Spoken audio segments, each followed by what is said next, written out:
Hello everybody, thank you so much for 2,000 subscribers. What is going on? Oh my gosh, I'm so grateful. Today I'm going to be talking about Margit. And you might think, Chalice, why are we talking about Margit? I defeated him ages ago. Well, there's actually more than meets the eye.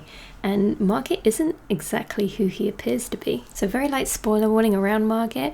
What I'm going to be talking about isn't explicitly mentioned anywhere as canon in this game. It's just a theory around it, but a very strongly reinforced theory. When we defeat him, we're not actually awarded with Margit's Great Rune. And at first I thought this was maybe because Margit wasn't considered to be a very powerful being in the extensive universe. But after I learned that all children of America claim the shards of the Elden Ring, which are the Great Runes, it didn't make sense that Margit didn't have one, unless Margit wasn't in fact a child of America, which, how the naming convention goes, would make sense. So are you ready for the theory? Margit isn't actually real.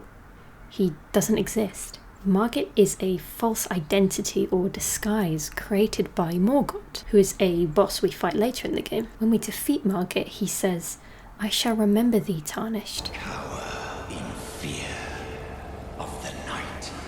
The hands of the fell omen shall brook thee no quarter. Now let's break this down, because this game loves to use a lot of old English phrases.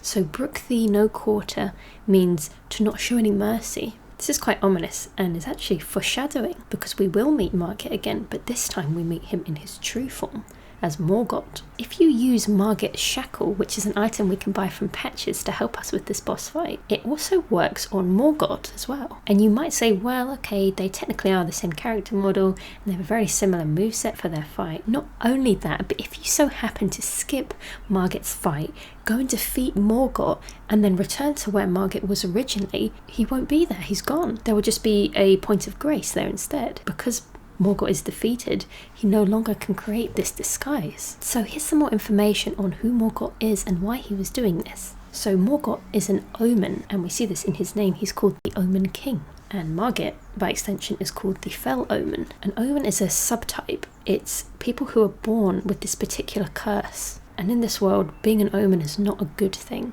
Morgot was ashamed of having this curse. The throne's stained by my curse. Such shame I cannot bear. And what characterises an omen is they are born with horns, sometimes tails and wings. And when they are born, they have their horns removed, causing most of them to perish. We can see on the statue there were wounds and gaps here where there were once horns, and it even says at the end, "Please don't hate me or curse me, please." And when these horns were amputated, they were then utilised as weapons.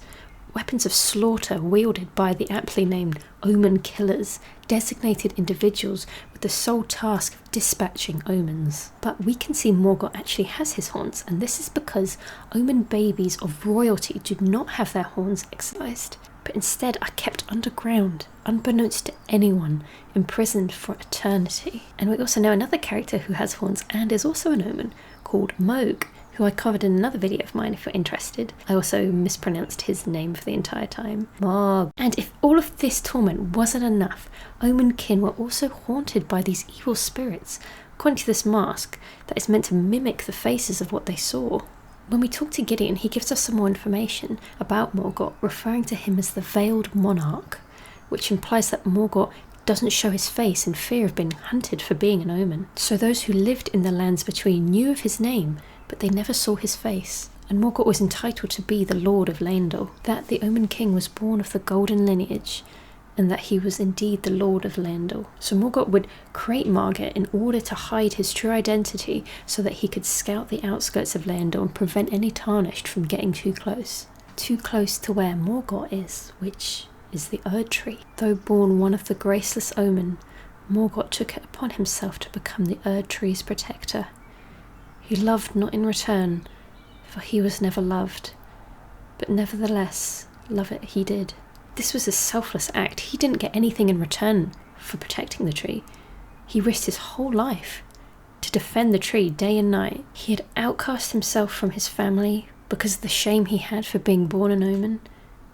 And when the shattering happened, he set up this defense system with the illusion of Margaret, and he served Leyndell as its true king, and he protected the Erd Tree, even though everyone and everything hated him. And later on, we, the Tarnished, burned down the Erd Tree, the only thing that ever gave Morgot a purpose in his life.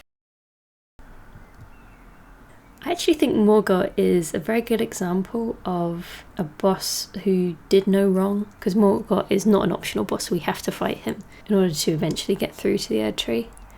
And it just seems a shame that he was a very tragic character whose information isn't that obvious in game. And also, when we defeat Morgot, instead of disappearing into dust or ash like other bosses, we see his true form. This shriveled husk of the king is left, and we can speak to him a couple more times, which is quite different from the other bosses we fight. It seems to be my job at the moment to make everyone regret killing or fighting certain characters in this game.